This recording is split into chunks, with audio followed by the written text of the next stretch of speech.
Abraham a été appelé de son pays natal, d'Ur en Chaldée, pour aller, au fait, dans un pays qu'il ne connaissait pas. Le Seigneur l'appelle, il avait déjà 75 ans. Nous avons vu les défis là-dedans. 75 ans, s'il était au Québec, c'était déjà 10 ans dans la retraite. C'est presque à la fin de sa vie. Ce n'est pas là que tu pars avec, tu pars en aventure, au fait. Moi, je me rappelle, quand je suis venu au Canada, j'avais 20 ans. Et si je disais à mon père, qui en avait presque 50 ans, 50 et quelques à l'époque, si je lui disais, ben, viens, on va vivre au Canada, il me répondait, ben, je suis trop vieux pour partir en aventure. À 50 ans, il disait déjà cela. Imaginez-vous, Abraham à 75 ans, c'était un peu tard dans sa vie, si on peut le regarder sur ce point de vue-là. Mais ça nous donne une leçon. Il n'est jamais trop tard avec Dieu. Ne te dis pas que Dieu m'a sauvé trop tard. Dieu peut t'utiliser, peu importe ton âge. Dieu peut se servir de ta vie, peu importe le moment à laquelle il t'appelle à le servir. S'il a utilisé Abraham à 75 ans, il peut utiliser Mama Tilmé à 65 ans. C'est 65, mamie? 67, voilà. Il peut utiliser Mama Tilmé à 67 ans. S'il peut utiliser Mama Tilmé à 67 ans, il peut t'utiliser toi qui as 50 ans aujourd'hui. Ce n'est pas trop tard pour commencer à servir Dieu. Ce n'est pas trop tard pour commencer à servir Dieu, peu importe l'âge que tu as. Et à 75 ans, Dieu appelle Abraham et lui dit, va en Chaldée. Et quand on commence à étudier vraiment l'appel d'Abraham, on regarde le chapitre 12, on voit la fin du chapitre 12. On voit que Abraham, certes, il était appelé, on voit cela dans... c'est le chapitre 12 ou le chapitre 11. Que quelqu'un me lise un peu à Genèse 12, verset 1.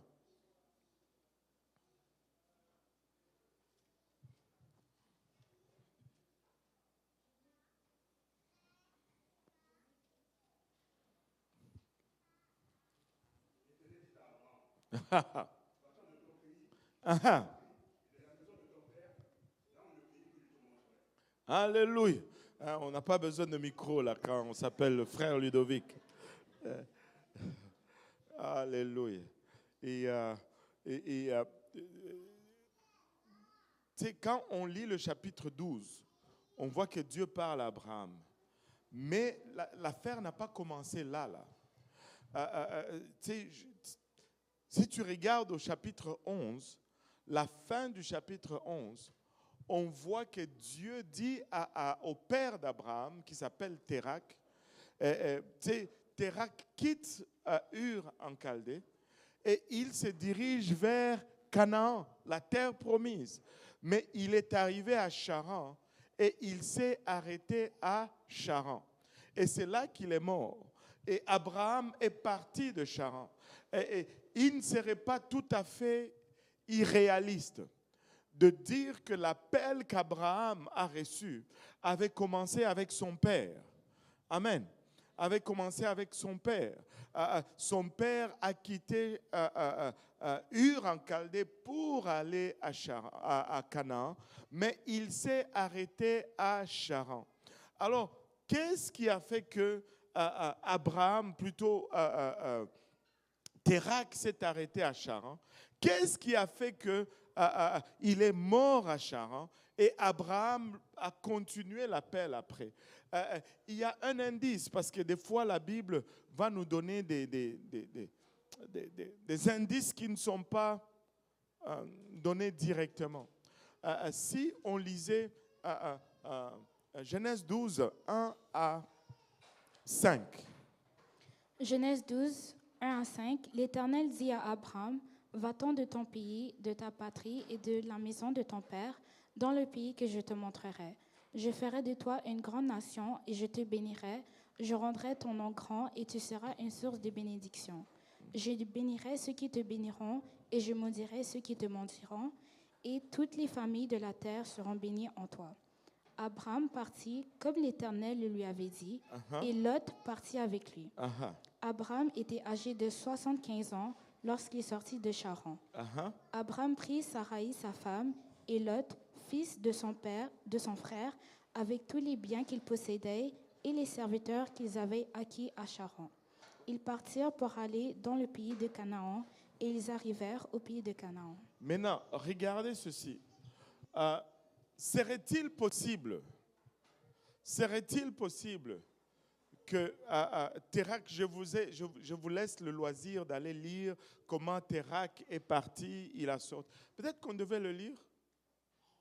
On devait? Ok, Genèse chapitre 11. C'est quoi les versets de la fin là?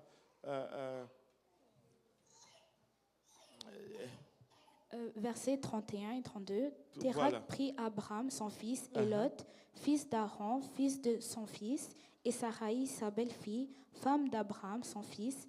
Ils sortirent ensemble d'Ur en Chaldée pour aller au pays de Canaan. Ils vinrent jusqu'à Charan et ils y habitèrent. Les jours de Térak furent de 205 ans et Térak mourut à Charan. Voilà. Ils partaient pour Canaan. Et c'est comme si Térak savait qu'il fallait aller à Canaan. Mais il est arrivé à Charan, il s'est arrêté là, il n'a pas voulu continuer. Pourquoi qu'est-ce qui a fait que Térak, au lieu de continuer à la destination qu'il avait au début, il s'est arrêté à Charan? Je pense que l'indice ou la probabilité de l'indice se trouve dans le 5e verset du chapitre 12, quand la Bible nous dit que Abraham est parti de Charan, et avec Lot était mentionné au départ, mais les choses qui n'étaient pas mentionnées, quand ils ont quitté Ur pour aller à Charan, c'était les biens et les serviteurs et les servantes. Charan était une opportunité de s'enrichir. Charan était une opportunité de devenir plus riche. Et Térak est probablement arrêté là et l'opportunité l'a distrait de sa destination. Et écoutez, il ne faut jamais, que tout le monde dise jamais, alléluia, faire de possession une priorité. La priorité, c'est Dieu d'abord. Amen. Et tu sais, ne décide pas de ton avenir juste sur le facteur matériel. Décide de ton avenir sur le facteur spirituel d'abord. Et le matériel va toujours suivre par la suite. Alléluia. Charan a été une distraction pour Térak. Certes, il a accumulé de biens, certes, il a accumulé de serviteurs et de servantes, mais il n'est jamais sorti de Charan pour aller à Canaan. Mais c'est son fils qui a continué l'appel. Amen.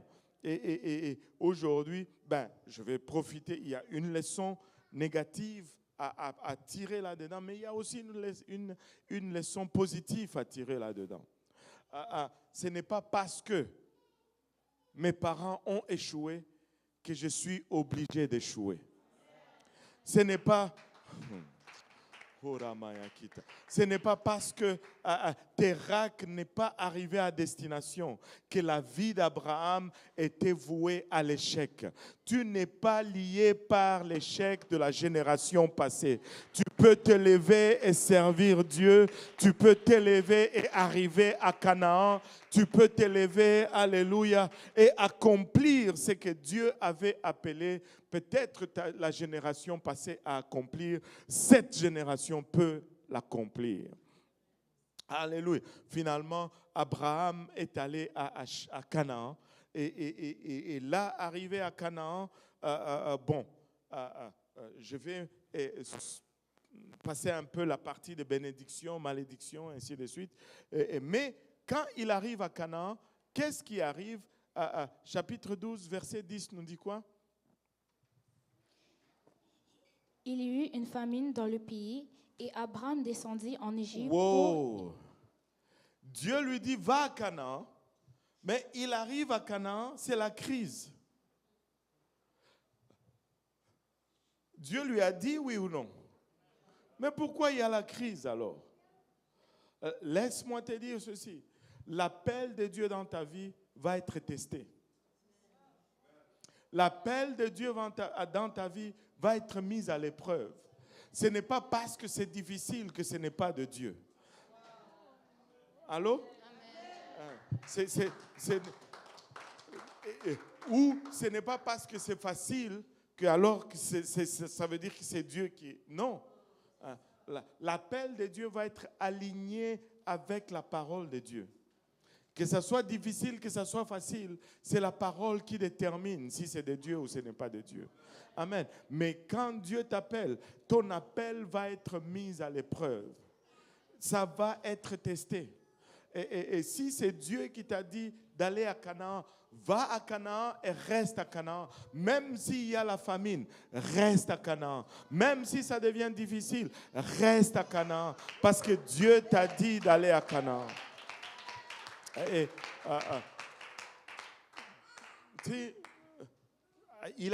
Abraham arrive à Canaan. Seigneur Jésus, je sens que je suis en train de parler à quelqu'un aujourd'hui. Abraham arrive à Canaan, ça devient difficile. Qu'est-ce qu'il dit? Je vais en Égypte. Dieu ne lui a jamais dit d'aller en Égypte. Si Dieu t'a parlé pour arriver jusqu'ici, pour que tu te déplaces d'ici pour aller ailleurs, attends que Dieu te parle encore. Amen. Ne prends pas tes propres initiatives. Oh. Et là, il va en Égypte, mais avant d'arriver en Égypte, il dit à sa femme, tu es trop belle. Si on arrive là-bas, vu que tu es belle, les Égyptiens vont me tuer. Et sa femme n'était pas contente. Allô? Et toutes les dames disent Amen. Sa femme n'était pas contente. Hein? Que toutes les femmes disent Amen. Alléluia. Parce que Abraham a fait une erreur grave. Le rôle de l'homme, c'est de protéger sa femme. Et que tous les hommes disent Amen. Aïe, aïe, aïe. Amen. Il y a les femmes qui vous regardent ici, vous ne voulez pas dire Amen. Vous allez avoir des problèmes à vous marier. Tous ces côtés ici n'ont pas dit Amen.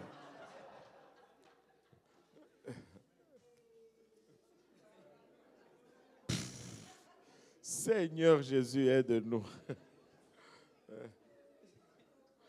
Le rôle de l'homme, c'est de protéger sa femme. Snyder, tu n'as pas dit Amen.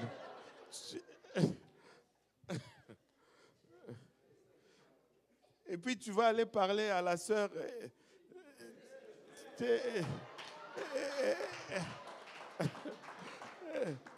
Comment elle va être assurée que tu vas la protéger? Hein? Alléluia.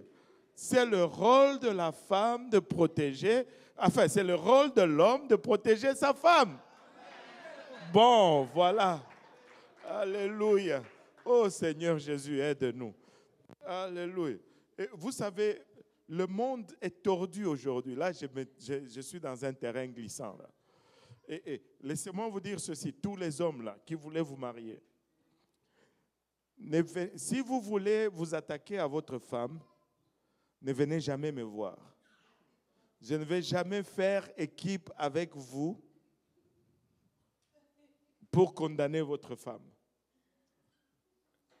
Elle a raison, elle a tort, ça, ce n'est pas mon problème. Mon problème, c'est qu'il faut que tu fasses ton travail.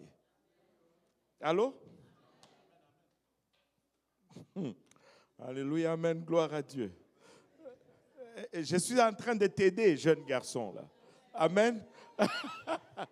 Alléluia. Tu protèges ta femme, tu vas voir que ça va aller. Mais si elle pense que tu ne la protèges pas, ça ne va pas aller, mon ami. Il faut que tu protèges ta femme. Amen. Alléluia. Et il y a plusieurs leçons là-dedans. Anyway, on va avancer. Abraham a fait ce qu'il ne devait pas faire. Et Et là, Sarah n'a pas été contente. Et on peut voir les conséquences de cela dans tout le reste de la vie d'Abraham. La famille d'Abraham a eu beaucoup de problèmes à cause de cela. Maintenant, ils arrivent en Égypte. Pharaon voit la beauté de Sarah et il dit, Mamma mia, quelle beauté. Et il donne des cadeaux. C'est quoi le verset? Il a donné des cadeaux. Tu peux me le lire? Versets 14 et 15. Lorsque Abraham fut arrivé en Égypte, les Égyptiens virent que la femme était fort belle. Les grands de Pharaon la virent aussi et la vantèrent à Pharaon. Et la femme fut emmenée dans la maison de Pharaon. Il traita bien Abraham à cause d'elle. Et Abraham reçut des brebis. Oh, écoutez, Abraham reçut des brebis, des bœufs, des ânes, des serviteurs et des servantes. Et des Agar. Vous voyez d'où est venu Agar? C'est devenu un problème par la suite. Agar était un cadeau de Pharaon à Abraham. Si Abraham n'était pas allé en Égypte, il n'y aurait probablement pas eu d'Agar.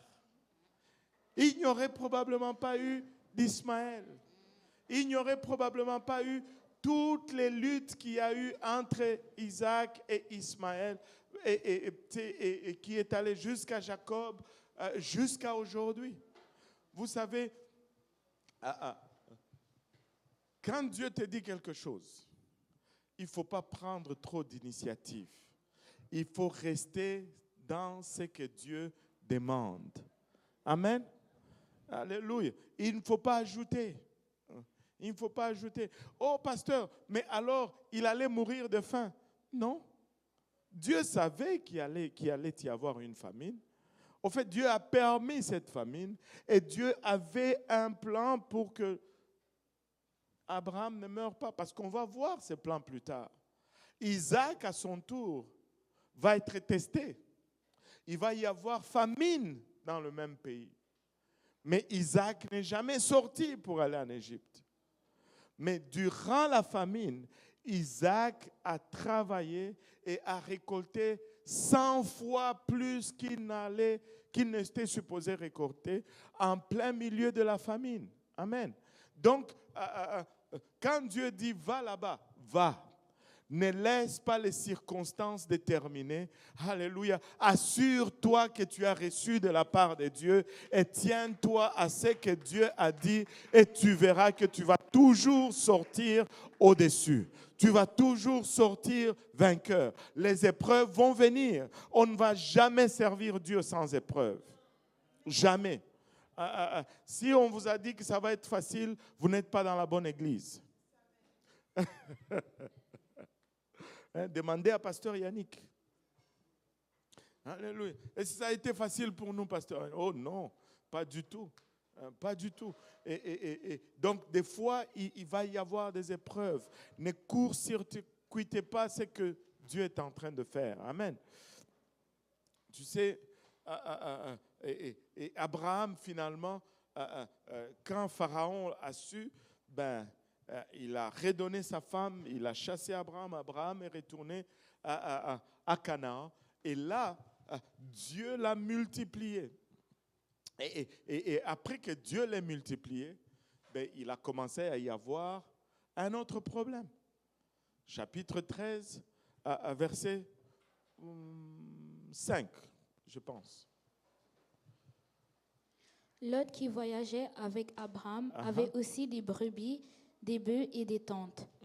Et la contrée était insuffisante pour qu'ils demeurassent ensemble, car leurs biens étaient si considérables qu'ils ne pouvaient demeurer ensemble. Il y eut querelle entre les bergers des troupeaux d'Abraham et les bergers des troupeaux de Lot. Les Cananéens et les Phérésiens habitaient alors dans le pays. Waouh! Maintenant, regardez ceci. Lot, qu'Abraham n'était pas supposé amener, est devenu aussi un problème. Dieu lui avait dit, laisse ta famille, laisse tes parents, va. Mais il a pris Lot avec lui. Et finalement, éventuellement, Lot est devenu un problème. Les bergers de Lot ont commencé à se quereller avec les bergers d'Abraham parce que Dieu les a multipliés, les deux. Ils sont devenus riches. Et il n'y avait plus assez d'espace pour leur troupeau. Et là, bon, ce qui devait arriver, juste par obéissance à la parole de Dieu, est maintenant en train d'arriver malgré cette désobéissance. Et laissez-moi vous donner une leçon ici. Si Dieu te demande quelque chose, tu ne veux pas le faire. Mais si cette chose arrive malgré toi, tu n'as pas obéi, tu peux être sûr d'une chose, ça ne va pas être une bénédiction pour toi. Mais si tu avais juste obéi, ça allait être une bénédiction pour toi. Amen. Il y a la bénédiction dans l'obéissance. L'obéissance aujourd'hui est une des choses qui est les plus combattues dans notre marche chrétienne. Allô? Tu sais, quand tu obéis tout simplement, on te dit non, mais ça ne va pas. Le pasteur contrôle ta vie. Bon, anyway, on va laisser ça. Mais quand tu obéis à la parole de Dieu, il y a des bénédictions qui viennent avec. Parce que ce que Dieu veut, ça va se faire anyway. Si Dieu veut une église à Montréal, il va avoir une église à Montréal. Mais qu'on participe ou pas, il va avoir une église à Montréal. Si Dieu veut le réveil à Montréal, il va avoir le réveil à Montréal. Que nous, on part ou qu'on vient, il va avoir le réveil à Montréal. Mais devinez quoi? Si nous obéissons et que nous collaborons avec Dieu, ce réveil, cette église va être une bénédiction pour nous. Mais si nous ne collaborons pas, nous n'obéissons pas, Dieu va l'avoir, mais nous, on ne va pas être bénis par cela. Moi, je vais être béni. Je vais être là où Dieu travaille.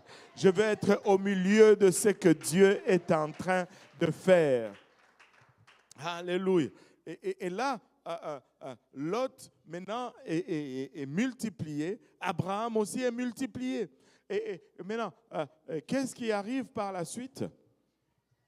Abraham dit à Lot qu'il n'y ait point, je te prie, de dispute entre moi et toi. Ça, c'est le verset 6. Hein?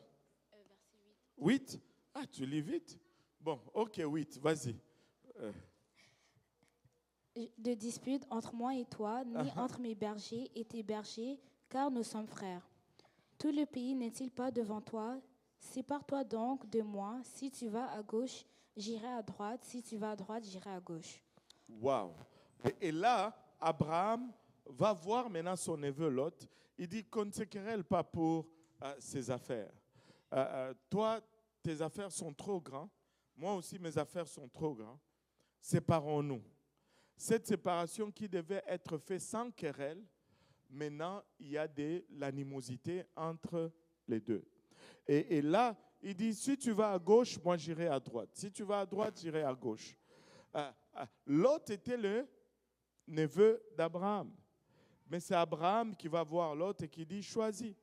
Et regardez ce que Lot a fait. Qu'est-ce que Lot a fait? Lot leva les yeux. Lot leva les yeux. Il vit toute la plaine du Jourdain. Oh! Il vit toute la plaine du Jourdain. Qui était entièrement arrosée. Avant que l'Éternel eût détruit Sodome et Gomorrhe, c'était jusqu'à Tsoar comme un jardin de l'Éternel, comme le pays d'Égypte. Comme le pays. Mais d'où est-ce que Lot a appris l'Égypte? D'où est-ce que Lot connaissait l'Égypte? Quelqu'un a une idée? Parce que Abraham est allé avec lui en Égypte. Encore une conséquence de ne pas avoir obéi à la simple parole de Dieu. Il a amené Lot. Lot était en Égypte. Il a vu tous les discos, il a vu tous les bars, tous les clubs. Et ces choses l'ont marqué, ces choses l'ont séduit. Et quand il retourne à Canaan et qu'il voit à Sodome et Gomorrhe, c'est même ambiance, même disco, même club, il s'est dit, waouh! Il est encore attiré par ces choses qu'il a vues en Égypte. Si Lot n'avait pas été en Égypte, peut-être, qui sait, Sodome et Gomorrhe n'allait pas être une attraction pour lui. Et finalement, il a choisi cela. Lot a fait 2 erreurs. Première erreur, nous tous ici, presque, nous pouvions le comprendre. Parce que la culture de Lot, à son époque, était presque la culture d'où la plupart d'entre nous venons. Amen.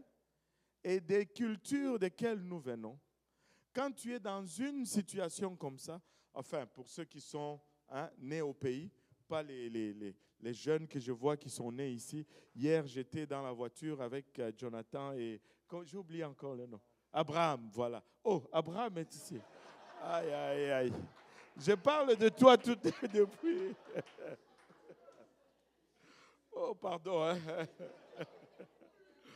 Aïe. Hier, quand je suis allé déposer mon épouse à l'aéroport, j'ai dit à Jonathan, ben, on y va. Et il était avec Abraham, c'est son collègue d'école. Et là, j'ai dit à Jonathan, tu vas conduire. Et Abraham, tu vas t'asseoir en avant. Moi, je vais m'asseoir avec ma femme en arrière. Hein? Amen. Le privilège d'avoir des enfants, des fois. J'ai fait comme si j'étais le Premier ministre. Hein? Alléluia. Et là, les deux, ils étaient en avant, ils parlaient. À un moment donné, ça m'a choqué. Si j'avais fermé les yeux, ce n'étaient pas 2 Africains qui parlaient. C'était comme, franchement, tu sais, l'homme, yo, chum. C'était comme, c'est quoi, c'est noir. J'ai dit, mais vous parlez comme si. Ah, Seigneur Jésus, aide-nous. Des enfants perdus, anyway. Alléluia. Peut-être que vous n'allez pas comprendre de quoi je parle, mais dans nos cultures, quand l'aîné te dit de choisir, tu ne choisis pas. Tu dis non, non, c'est toi l'aîné, toi choisis en premier, moi je vais prendre l'autre. N'est-ce pas, ceux qui sont nés au pays là? Vrai ou faux? C'est ça. Et vous savez pourquoi c'était comme ça? Parce que il y a une fois, il était une fois, si je devais dire, les aînés étaient honnêtes. Ils avaient le sens de la responsabilité, je veux dire. Et quand ils choisissaient en premier, ils choisissaient pour laisser la tâche facile aux plus jeunes. Je vais vous donner un exemple. S'il y avait 2 morceaux de poisson dans l'assiette, l'aîné allait choisir le morceau qui avait le plus d'équerre, les os là, pour que l'enfant qui ne sait pas encore bien manipuler ça ne se fasse pas mal avec cela. Le nez choisissait toujours pour protéger le plus jeune. Tu sais, si vous allez dormir dans une chambre, l'aîné allait toujours dire, bon, je vais dormir du côté de la porte, parce que s'il y a quelqu'un qui rentre, bon, il est prêt à défendre le plus jeune. Je ne sais pas si tous les aînés sont encore. Ils sont encore comme ça. Hein? Ouais, alléluia. Ils sont encore comme ça. Donc, Lot devait laisser Abraham choisir. Et Abraham devait choisir pour protéger Lot. Mais Lot n'a pas respecté cette règle. Première erreur. Deuxième erreur, il a levé les yeux mais pas vers l'Éternel. Il a regardé, il a choisi avec les yeux. Il a vu la plaine était verte, verdoyante. Et il dit, ça c'est bon. Regardez, ne laissez jamais les circonstances vous induire en erreur. Que ce soit positivement ou négativement, appuyez-vous sur Dieu. Dieu est la seule chose qui est sûre. Ça peut sembler bon, mais si Dieu n'a pas dit c'est ça, ne laisse pas les circonstances te tromper. Ça peut sembler mauvais, mais si Dieu a dit que c'était ça, alors fais confiance à Dieu et va avec ce que Dieu dit que c'est. Amen. Lot a regardé, ça paraissait bon. Et laissez-moi vous dire, vous pouvez être choqué si vous voyez par là. Anyway, on va avancer. Maintenant, Lot choisit cette partie. Abraham prend justement le côté. Mais au final, là, qui est devenu plus prospère? C'est Abraham. Amen. Donc, ne t'inquiète pas. Si tu es en train de suivre Dieu et que tu respectes sa parole, ne t'inquiète pas. Peu importe les choix, peu importe les circonstances, aie confiance en Dieu. Amen. Alléluia. Et l'autre, finalement, il a... tu peux me relire un peu? Il a levé les yeux. Lot leva les yeux et vit toute la plaine du Jourdain qui était entièrement arrosée. Avant que l'Éternel eût détruit Sodome et Gomorrhe, c'était jusqu'à Tsoar, comme un jardin de l'Éternel, comme le pays d'Égypte. Continue. Lot choisit pour lui toute la plaine du Jourdain et il s'avança vers l'Orient. C'est ainsi qu'ils se séparèrent l'un de l'autre. Abraham habita dans le pays de Canaan et Lot habita dans les villes de la plaine et dressa ses tentes jusqu'à Sodome. Or, les gens de Sodome étaient méchants et de grands pécheurs contre l'Éternel. Wow. Maintenant, lui, la Bible nous dit qu'il dressa ses tentes jusqu'à Sodome. Maintenant, permettez-moi d'apporter un éclaircissement ici. Cela ne veut pas dire que ces tentes partaient de là où ils étaient. Il avait ses tentes jusqu'à Sodome. Non, la traduction n'est pas très fidèle. La vraie traduction, c'est qu'il dressa ses tentes en direction de Sodome. Il n'était pas allé à Sodome et Gomorrhe dès le premier jour, mais ses tentes regardaient vers Sodome et Gomorrhe. Est-ce qu'il y en a qui ont déjà fait du camping ici? 1, 2, wow, 3, 4. Oh boy, alléluia. Bon, il y en a beaucoup qui sont comme moi.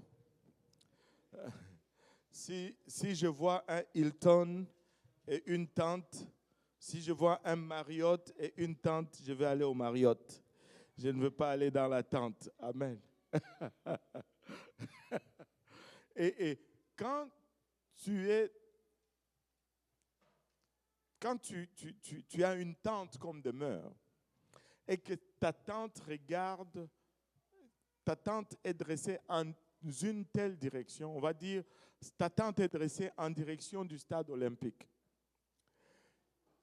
Tu sais, qu'est-ce que ça te donne comme situation? Ta situation est celle-ci. Le matin, quand tu te lèves, pour sortir de ta tente, la première chose que tu vas voir, c'est le stade olympique. Et le soir, quand tu vas te coucher, pour ceux qui ont déjà vécu dans les tentes, tu rentres dans ta tente, tu te retournes toujours pour fermer les battants de ta tente et devine qu'est-ce que tu vois comme dernière image avant de te coucher. C'est le stade olympique. Donc, Lot s'était placé dans une situation que la première chose qu'il voyait le matin, c'était Sodome et Gomorrhe. La dernière chose qu'il voyait avant d'aller se coucher, c'était Sodome et Gomorrhe. Ce n'est pas étonnant que quelques chapitres seulement plus tard, on le retrouve dans Sodome et Gomorrhe, parce que Sodome et Gomorrhe étaient constamment devant ses yeux. Tu ne peux pas me dire que tu ne veux pas un style de vie, mais tu mets constamment ce style de vie devant toi, tu vas finir par l'adopter. Tu sais, préserve tes yeux, garde tes yeux. Quelque chose qui n'est pas bon, tu sais, ne le place pas là, jette. Allô? Jette. Si ce n'est pas bon, éloigne ça de ta vue. Tu sais, il y a quelqu'un qui disait, oh, moi, je suis fort. Parce que je suis fort, je vais passer dans les rues où il y a les prostituées et tout, parce que j'ai prié, j'ai jeûné. Non, non, non, non. Alléluia. Ça, ce n'est pas la force. La force, ce n'est pas de passer par ces rues-là. La force, c'est de prendre un chemin plus clean. Amen. Tu ne mets rien de méchant devant tes yeux. À force de regarder quelque chose, tu vas normaliser la chose. Je vais vous donner un exemple. Quand nous sommes venus à l'église, mais ma femme était enceinte de Sifa. Elle était 7 mois enceinte de Sifa quand nous avons commencé à venir à l'église. Donc tous nos enfants sont nés, on était déjà à l'église. Et parce qu'on était déjà à l'église, on avait une discipline assez stricte à la maison. On n'avait pas de télé. Mes enfants ont tous grandi sans télévision. Vous savez que quelqu'un qui regarde la télé 2 heures par jour, il est exposé au moins à, si ma mémoire est bonne, 480 scènes de crimes et de violences chaque année. On a l'impression que ça ne nous affecte pas, mais ça nous affecte et ça érode notre conscience tranquillement. Je me rappelle un jour, on était allé, Sifa était petit, Jonathan, David, on était allé chez ma tante. Et on était au salon, la télé était là. Et c'était un film genre de Disney là. Mais mes enfants n'étaient pas exposés à cela. Et quand le film passait, ils avaient peur. Même cette violence, ça m'a marqué à vie. Parce que les enfants de ma tante étaient collés et ils regardaient sans crainte. Parce qu'ils étaient déjà désensibilisés. Mais mes enfants étaient comme, oh non, non, non, non, je ne peux pas. Ils avaient peur parce qu'ils étaient préservés de cette violence. Et à force de regarder quelque chose, on perd la sensibilité. Ce qui devait être anormal va finir par devenir normal. Tu sais, je vais vous mettre à l'épreuve. Faites un jeûne même de 10 jours. Mais pas... Je vois déjà la réaction sur vos visages. C'est comme...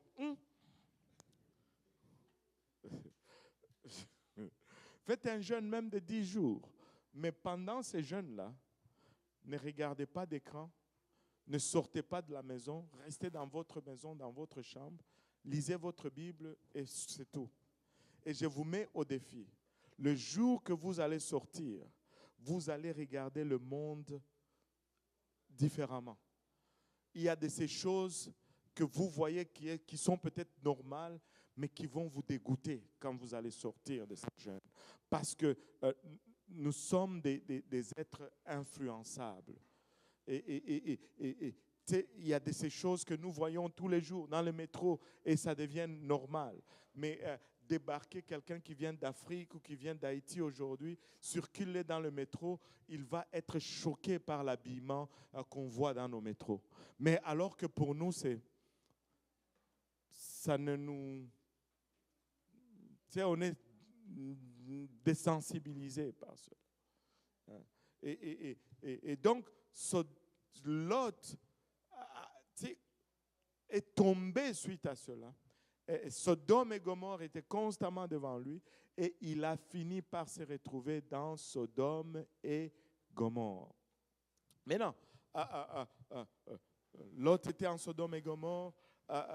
Il y a eu 5 rois qui se sont ligués contre Sodome et Gomorrhe. Ils sont allés, ils ont pillé Sodome et Gomorrhe, ils ont pris Lot comme esclave.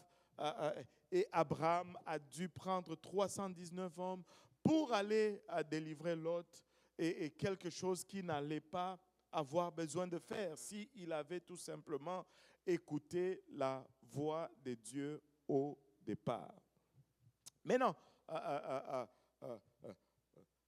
Abraham délivre Lot, il retourne vivre dans Sodome et Gomorrhe et on va regarder un peu Abraham, chapitre Genèse 18. Genèse 18. On va lire à partir du premier verset. L'Éternel lui apparut parmi les chênes de Mamré, comme il était assis à l'entrée de sa tente pendant la chaleur du jour. Il leva les yeux et regarda, et voici 3 hommes étaient debout près de lui. Quand il les vit, il courut au-devant d'eux depuis l'entrée de sa tente et se prosterna en terre. Wow. Je vais juste paraphraser un peu. Abraham était un jour chaud, il était en dessous d'un arbre et pour profiter un peu de la fraîcheur lorsque l'Éternel lui est apparu. La Bible nous dit que l'Éternel lui est apparu. Amen. Mais après la Bible dit, il leva les yeux et il vit 3 hommes. Et il y en a qui vont dire, voilà, pasteur, c'est la Trinité dans l'Ancien Testament. Oui ou non? Bon, oui, ils vont dire ça, c'est vrai. Alléluia. Mais on va voir aujourd'hui que ce n'est pas la Trinité. C'est un seul Dieu. C'est l'unicité. Amen. La clé toujours dans la Bible, c'est qu'il faut toujours lire un petit peu plus longtemps, un petit peu plus loin, parce que la Bible explique toujours ce qu'elle déclare. Amen. Et ces 3 hommes lui sont apparus, et Abraham, et la Bible dit que c'était l'Éternel, ces 3 hommes. Et Abraham accourt et il se prosterne devant eux. Et là, on continue. Il dit, Seigneur, si j'ai trouvé grâce à tes yeux, ne passe point, je te prie, loin de ton serviteur. Alors, il parle à ces 3 hommes et il leur dit, Seigneur, et là, c'est vraiment la Trinité, là. Il les adresse comme étant l'Éternel. Bon, continue. Permettez qu'on apporte un peu d'eau pour vous laver les pieds et reposez-vous sous cet arbre. J'irai prendre un morceau de pain pour fortifier votre cœur, après quoi vous continuerez votre route, car c'est pour cela que vous passez près de votre serviteur. Ils répondirent, fais comme tu l'as dit. Waouh, ils répondirent, fais comme tu l'as dit. Je ne sais pas s'il y a des gens qui ont déjà regardé le film La Création. C'est un long film qui parle depuis Genèse, Abraham et tout ça. Personne n'a déjà regardé ça. Ils montrent ça toujours à Pâques ou il y a quelqu'un dans le fond là qui a déjà regardé. Et quand tu arrives à cette partie, c'est vraiment, comment on dit en vrai québécois, c'est vraiment spooky. Hein? Vous comprenez ce que ça veut dire? Hein? Van Rich, spooky. Spooky, tu comprends? Bon, on explique ça comment? C'est épeurant. Ok, c'est épeurant. Voilà. Tu vois Abraham qui parle et puis les 3 répondent en même temps et ça fait comme une voix un peu caverneuse, genre. Fais comme tu l'as dit. Et les 3 parlent vraiment en même temps. Bon, ça c'est le film. Revenons à la Bible, ok? et là, continue. Et Abraham, on va sauver un peu de temps. Abraham court, il va dire à Sarah, prenez l'agneau, Hein, oh, l'agneau, Seigneur Jésus. Prenez l'agneau, allez faire le barbecue, vite, vite, vite. Et prenez la farine, allez faire du pain. Et là, ils ont fait et ces gens ont mangé. Et puis après qu'ils ont commencé à manger, après qu'ils aient mangé, l'un d'entre eux va demander, où est Sarah, ta femme? Tu peux me sortir ce verset-là, pardon, j'ai perdu les chiffres. Verset 9. Alors ils lui dirent, où est Sarah, ta femme? Ah, où est Sarah, ta femme? Il répondit, elle est là dans la tente. Uh-huh. L'un d'entre eux dit, L'un d'entre eux, là ce ne sont plus les trois qui parlent. L'un d'entre eux dit ceci, je reviendrai vers toi. À cette même époque, Uh-huh. et voici Sarah, Uh-huh. ta femme aura un fils. Uh-huh. Sarah écoutait à l'entrée de la tente. Sarah. Il ne faut pas faire des choses comme ça. Elle écoutait à l'entrée de la tente. Il ne faut pas écouter les conversations. Et là, elle écoutait à l'entrée de la tente et Qui était derrière lui, Abraham et Sarah étaient vieux, avancés en âge, et Sarah ne pouvait plus espérer avoir des enfants. Oui, parce que Sarah avait 89 ans et Abraham avait 99 ans. Puis, elle rit en elle-même. En disant, maintenant garde ton doigt là sur elle rit en elle-même. Elle rit en elle-même. Qu'est-ce que ça veut dire, elle rit en elle-même? Ça veut dire qu'elle a ri à l'intérieur, mais son visage est resté comme si elle ne riait pas. Parce qu'elle ne voulait pas que les autres sachent qu'elle a rigolé. L'un d'entre eux dit, l'année prochaine, quand je vais venir te voir, Sarah, ta femme, aura un bébé. Elle s'est dit seulement en elle-même,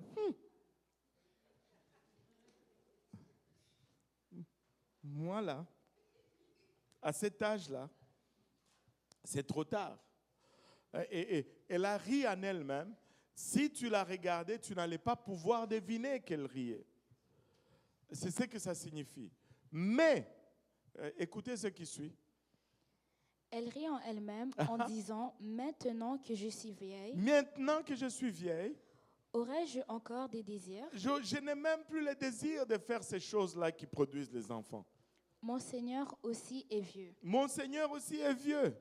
Hein? Quand on va dormir, il y a un des prédicateurs qui était très drôle, le pasteur Mallory.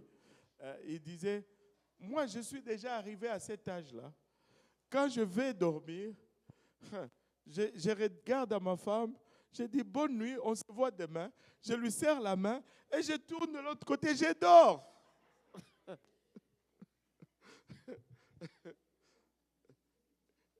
Plus rien n'arrive.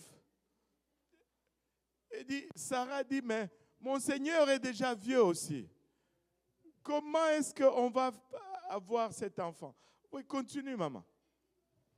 L'Éternel dit à Abraham. Ah, là, c'est lui qui parlait. Son identité vient d'être révélée. Et son identité va être confirmée ici à deux reprises. D'abord, nominalement, ça nous dit l'Éternel dit à Abraham, singulier. Pourquoi donc Sarah a-t-elle ri en disant? Pourquoi donc Sarah a-t-elle ri en disant?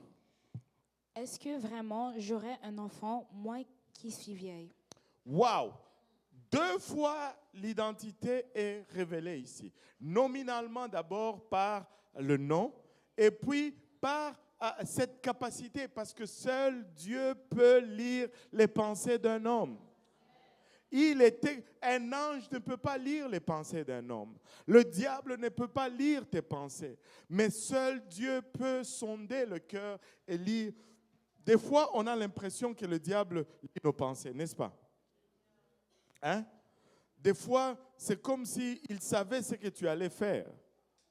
Allô? Et je vais vous dire comment il arrive à cela. Depuis que tu es né, le jour de ta naissance, là, il a assigné un démon, ou même peut-être plus, qui t'étudie, qui connaît tes réactions, il connaît ce que tu aimes, ce que tu n'aimes pas. Il connaît quand tu fais comme ça, ce que ça signifie. Il connaît quand tu fais Ce que ça signifie. Il connaît tout. Juste tu lèves le sourcil d'un côté là. Il sait relier cela parce qu'il a observé cela plusieurs fois et il fait des déductions comme ça. Mais il ne connaît pas tes pensées. Mais seul Dieu peut lire tes pensées.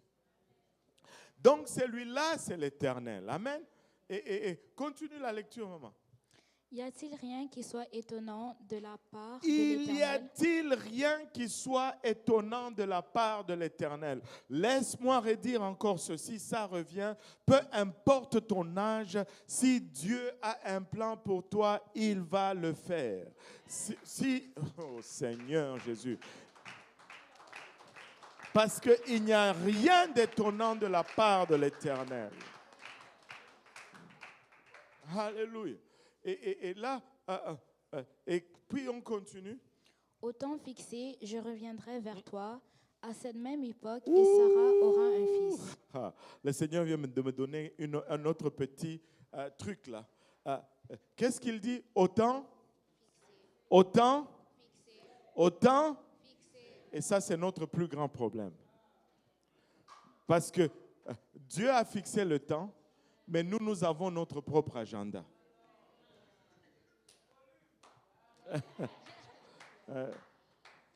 C'est pas autant de Sarah, c'est pas autant d'Abraham, mais autant que lui-même a fixé. Amen. Si c'est Dieu qui l'a dit, calme-toi. Autant fixé, ça va arriver. Si c'est lui qui l'a dit, parce que des fois nous avons nos propres désirs et nous tournons nos désirs en Dieu a dit.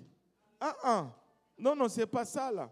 Mais si c'est Dieu qui a dit, même si tu as déjà 89 ans, tu vas avoir cet enfant-là. Autant fixé. Pas à ton temps, pas au temps de tel. Non, pas selon les circonstances, autant fixé. Alléluia. Et continue, autant fixé. Je reviendrai vers toi à cette même époque et Sarah aura un fils.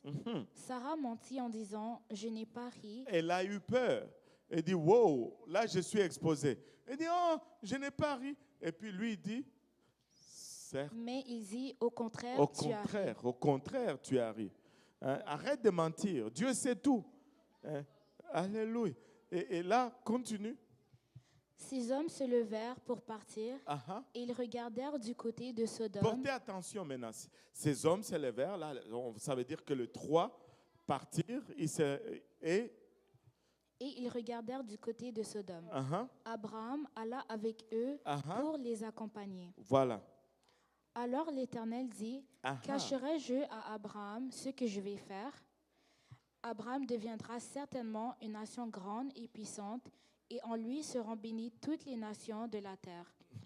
Car je l'ai choisi afin qu'il leur donne à ses fils et à sa maison après lui de garder la voie de l'Éternel en pratiquant la droiture et la justice, et qu'ainsi l'Éternel accomplisse en faveur d'Abraham les promesses qu'il lui a faites.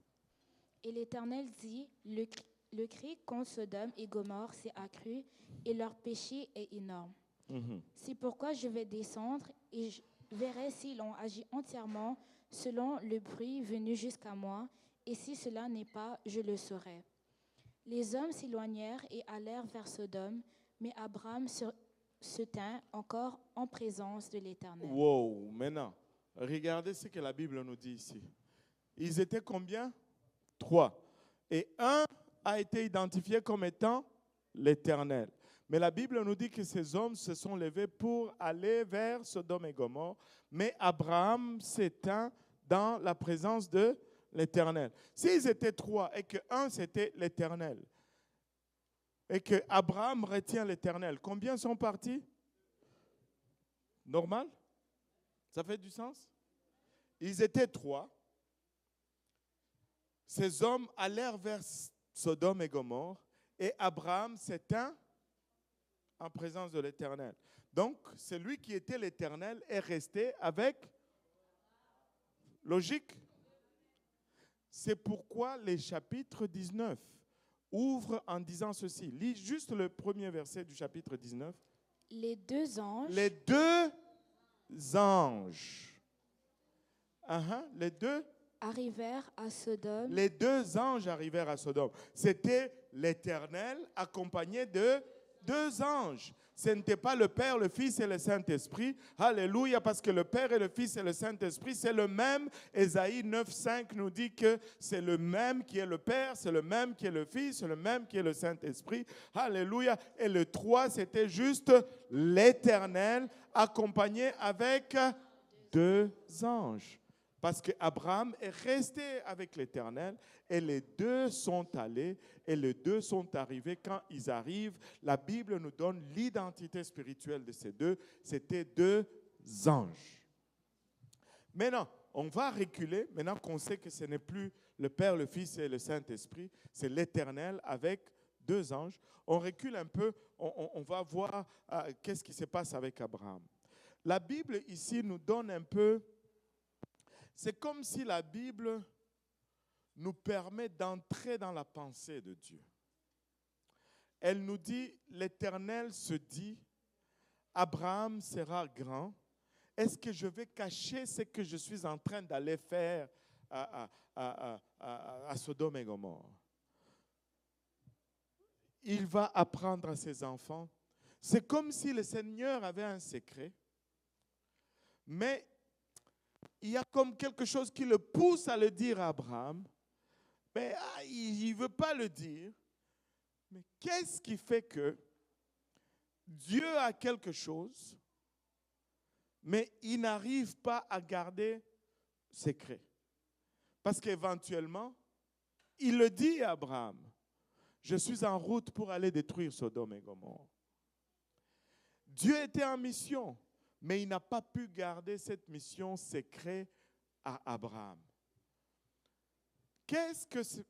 Pourquoi cela? Je vais vous donner juste une suggestion. Surtout les filles vont s'identifier là-dedans. Les garçons aussi, mais un peu moins. Avez-vous un ami ou une de ces amies-là que, même si tu te dis que ça, je ne veux pas lui dire, mais au milieu d'une conversation, et puis, prac, ça sort. Tu ne sais même pas comment ça fait pour sortir. Avez-vous un ami comme ça?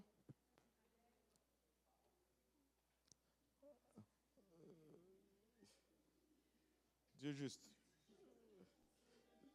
Toi, non. Hein? Alléluia. Et vous savez ce que cela indique? Cela indique juste la proximité que vous avez. Plus vous êtes intime, plus c'est difficile de garder un secret. Abraham était intime avec Dieu, au point où Dieu ne pouvait pas garder quelque chose de secret. Et si nous voulons savoir la pensée de Dieu, nous devons être intimes avec Dieu. Mais comment est-ce qu'on devient l'intime de quelqu'un? Passe du temps avec. Si tu veux être intime avec Dieu, passe du temps avec Dieu. Passe du temps dans la prière. Passe du temps dans la lecture de la parole de Dieu. Tu verras que Dieu va commencer à te révéler des choses cachées. Sois intime avec Dieu. Abraham était tellement intime avec Dieu que l'image de la destruction de Sodome et Gomorrhe nous révèle beaucoup plus que juste ces versets. Et je vais vous le montrer. Mettons que, où est-ce qu'on met Sodome? Ici ou là-bas?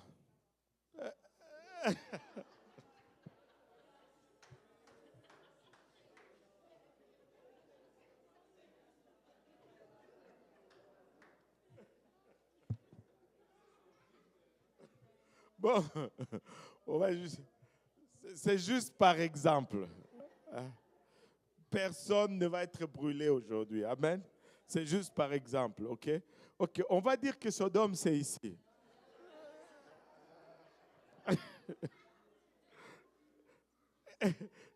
Comme ça, hein? Les gars, vous êtes avec moi, non? C'est juste par besoin d'illustration, les gars. Hein? Ça ne veut rien dire, ok? Mettons que Sodome, c'est ici. Amen. Et Abraham et ses arbres, les chênes de marais, c'est ici.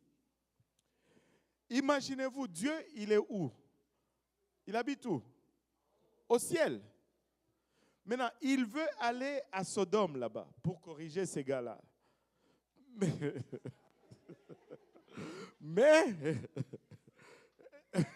Mais il pouvait, c'était plus facile de descendre direct là-bas. Imaginez-vous, il descend ici et là il commence à marcher à pied pour aller à Sodome. Et comme par hasard, il passe par là où se trouvait Abraham. Et même,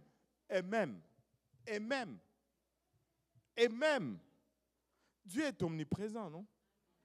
Dieu, il est omniscient, non? Est-ce qu'il avait besoin de descendre pour savoir ce qui s'est passé à Sodome et Gomorrhe? Non, pas du tout. Moi, je peux vous dire ceci. Il cherchait juste une excuse. Dieu cherchait une excuse. Dieu ne prend jamais plaisir dans la destruction, même des méchants. Mais Dieu est juste et Dieu est miséricordieux. C'est soit une chose ou soit l'autre qui va être en action. Sa justice, c'est son état par défaut. Parce qu'il est saint, il ne tolère pas le péché. Mais sa miséricorde doit être déclenchée quelque part.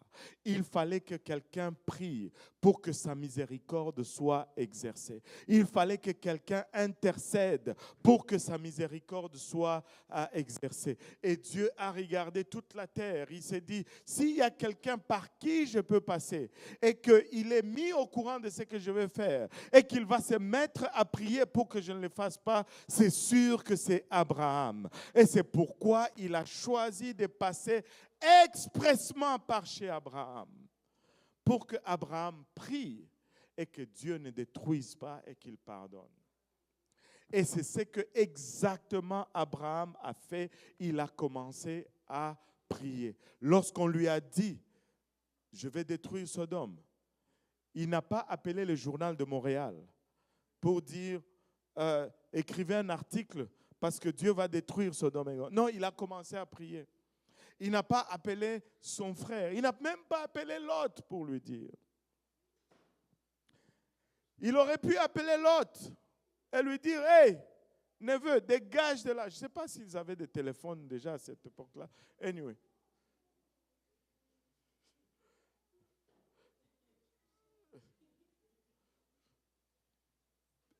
Pourquoi est-ce que c'est seulement de nos jours? Dieu te montre juste une petite chose. Tu veux le dire à tout le monde. Dieu ne te montre pas pour que tu le dises. Dieu te montre pour ce que tu pries. Tu sais pourquoi on est pressé à le dire? Oh, Dieu m'a montré ceci. Parce qu'on veut montrer combien on est spirituel. Mais Dieu veut plutôt qu'on prie. Quand Dieu te montre quelque chose sur moi, prie pour moi. Avant de m'appeler, de me dire, prie. Avant d'appeler, de dire tel, oh Dieu m'a montré que tu pries. Ou des fois on fait pire. Dieu te montre quelque chose sur, je ne sais pas, le frère Tintin. Et là, toi, tu vas voir le frère Dario. Tu sais ce que Dieu m'a montré? On devait prier pour lui. Hein. Si Dieu voulait que ce soit Dario qui prie, il allait lui montrer. C'est toi qui dois prier parce qu'il t'a montré à toi. Va dans ta chambre et prie. Mais nous n'aimons pas prier. Nous n'aimons pas prier. Et Abraham a commencé à prier. Seigneur, s'il y avait 50 justes dans cette ville, vas-tu détruire avec les justes, avec les méchants? Non, pas. Ça ne te ressemble, toi. Ça ne te ressemble pas, toi qui as créé les cieux et la terre. Et Dieu dit, si je trouve 50 justes, je ne veux pas détruire. Regardez, Dieu n'est pas allé au-delà. Dieu est resté dans les demandes d'Abraham. Abraham demande 50. Dieu dit pour 50, je ne veux pas détruire. Abraham demande 45. Dieu dit pour 45, je ne peux pas détruire. Abraham demande 10. Dieu dit pour 10, je ne veux pas détruire. La limite, ce n'est pas Dieu qui l'avait fixée. La limite, c'est Abraham qui l'avait fixée. Et rentre dans la présence de Dieu et plaide pour ta famille, plaide pour tes bien-aimés, plaide pour tes frères et sœurs. Prie et ne mets pas de limites parce que tu vas déterminer où Dieu va s'arrêter. Prie, intercède.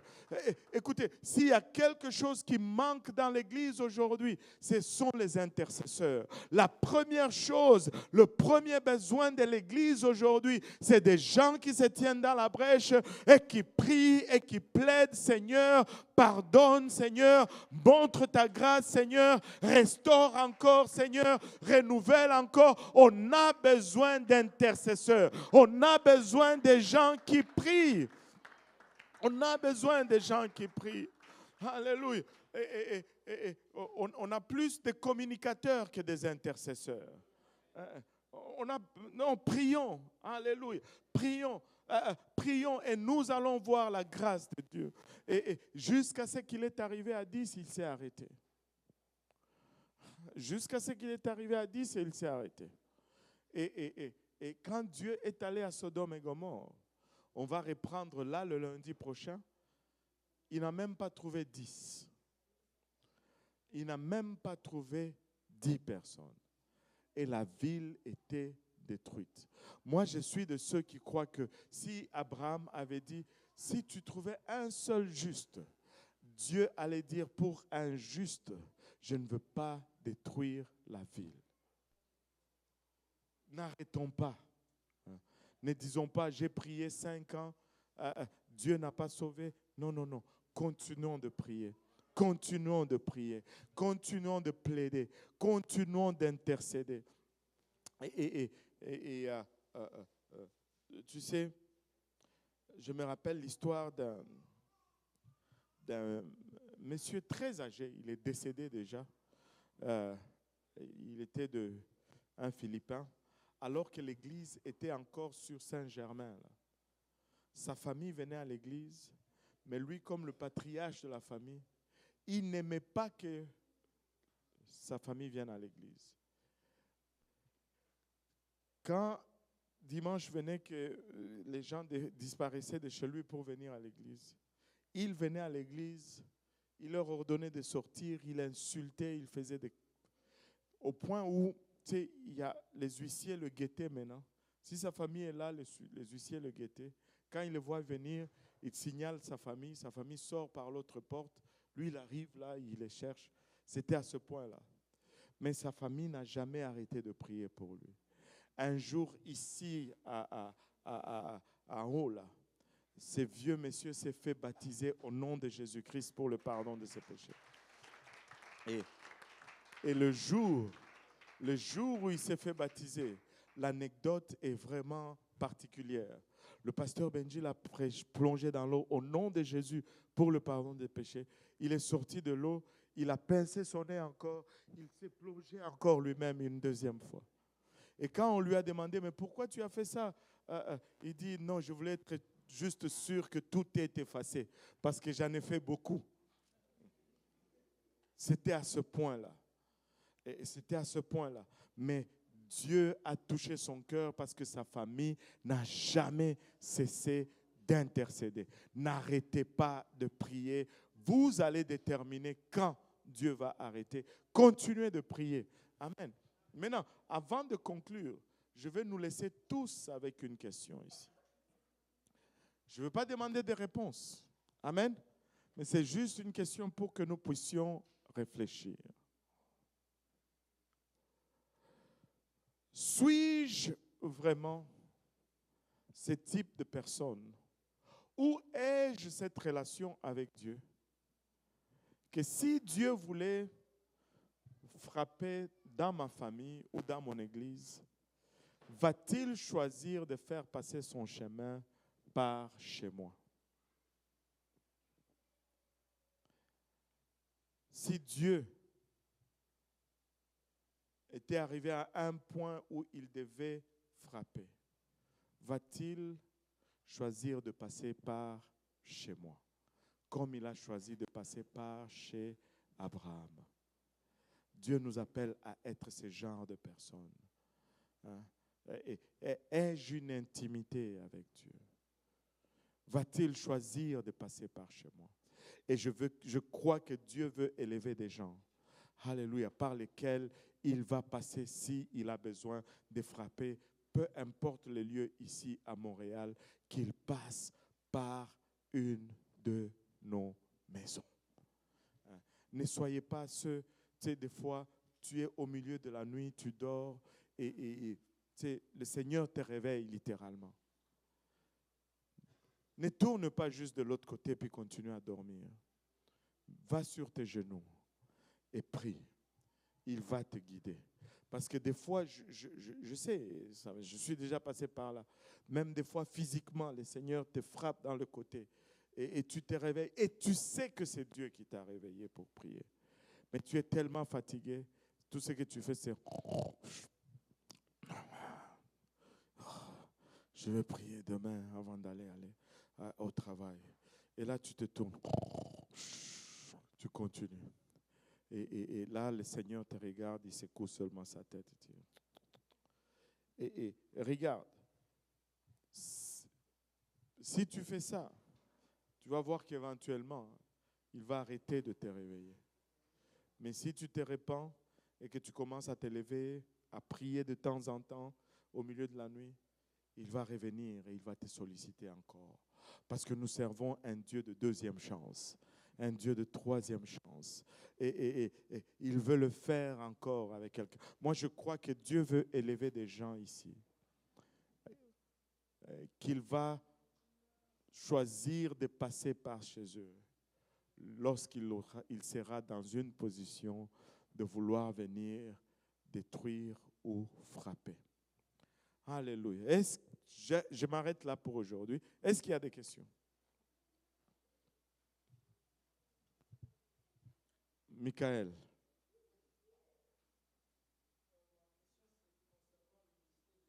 Uh-huh.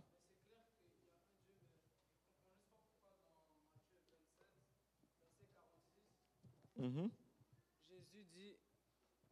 Jésus dit, mon Dieu, pourquoi m'as-tu abandonné? Voilà. Ça, c'est un des versets à controverse. Et en fait, il est très simple à comprendre. Mais il faut avoir tous les outils dans ton coffre. Et je vais vous donner quelques outils pour comprendre cela. La première des choses qu'il faut établir, c'est que Dieu est esprit. Amen. Allô? Dieu est esprit. Ça ne change pas. Et je dis toujours à tous les étudiants de la parole de Dieu, si tu veux comprendre Dieu, il ne faut jamais que tu enlèves dans la tête que Dieu est esprit. On nous a inculqué dans nos pensées à voir Dieu comme une personne. Il ne faut pas regarder Dieu comme une personne.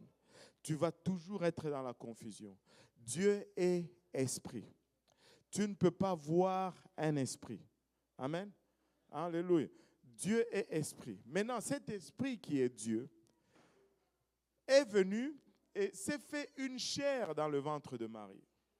Amen. Et puis quand cette chair a été formée, cet esprit qui est Dieu est venu et rentré dans cette chair.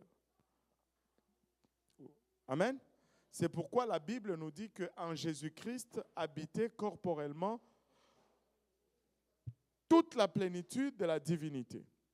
Ce qui fait de Jésus quelqu'un qui possède une double nature. Il avait une nature divine et il avait une nature humaine. Et les deux natures étaient à 100%.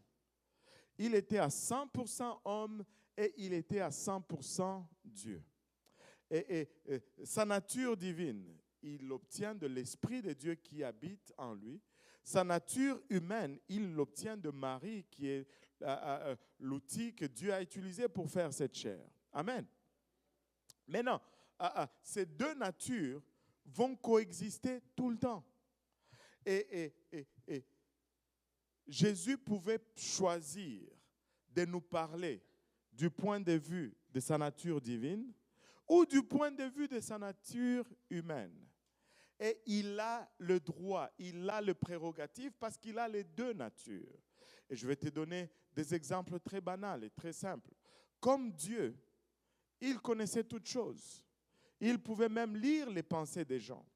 Amen. Mais comme Dieu, il pouvait dire tes péchés sont pardonnés. Amen. Mais comme homme, il avait faim. Comme Dieu, c'est lui qui veille sur Israël, ne sommeille ni ne dort. Mais comme humain, il dormait dans la barque. Quand Jésus dort dans la barque, ce n'est pas l'esprit qui dort, c'est l'humain qui dort. Quand Jésus a faim, ce n'est pas l'esprit qui a faim, c'est l'humain qui a faim. Quand Jésus dit tes péchés sont pardonnés, ce n'est pas l'humain qui pardonne les péchés, c'est l'esprit. Donc il pouvait nous parler de ces deux natures. Et très souvent, quand tu regardes la parole, tu dois te poser la question, est-ce qu'il nous parle de quel point? Du point de vue humain ou du point de vue divin? Là, tu vois déjà qu'il y a deux natures, mais non deux personnes. Maintenant, comme homme, avec toute la divinité en lui, il était sans péché. Amen. Il est né pur et c'est pourquoi sa conception était virginale. Il est né sans péché. Et parce qu'il n'avait pas de péché, et c'est le péché qui nous sépare de Dieu. Le livre d'Ésaïe nous dit, ce sont vos iniquités qui vous séparent de moi. Amen. Mais toute sa vie humaine, il a vécu sans qu'il y ait aucune barrière entre son humanité et sa divinité. Vous savez, il y a de ces semaines ou de ces jours où les choses ne sont pas comme ça devait être. Tu as de la difficulté à prier, tu sens que Dieu est loin. Et des fois même nous prions, Seigneur, si tu dois revenir, pas cette semaine, Seigneur. Est-ce qu'il y en a qui prient des fois ça? Moi, oh là là. Des fois, il y a de ces semaines, tu dis, Seigneur, pas cette semaine. Tout m'irrite. On dirait que le Saint-Esprit n'est pas assez. Je lutte avec. Amen. Alléluia. Et il y a d'autres semaines où tu flânes sur les nuages. On dirait que Dieu t'accompagne là. Il est avec toi partout.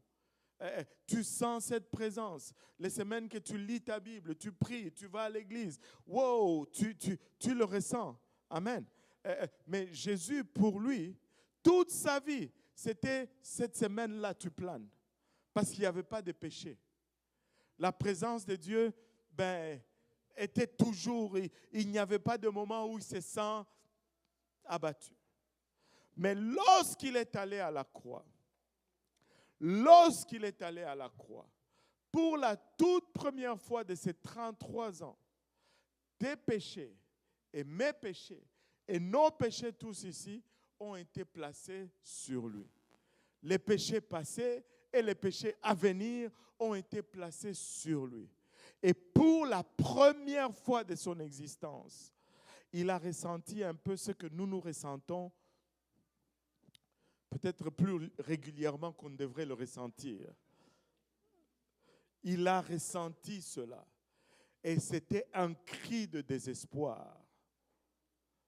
Ce n'est pas que Dieu l'a abandonné, mais il a ressenti cet éloignement que nous ressentons au quotidien.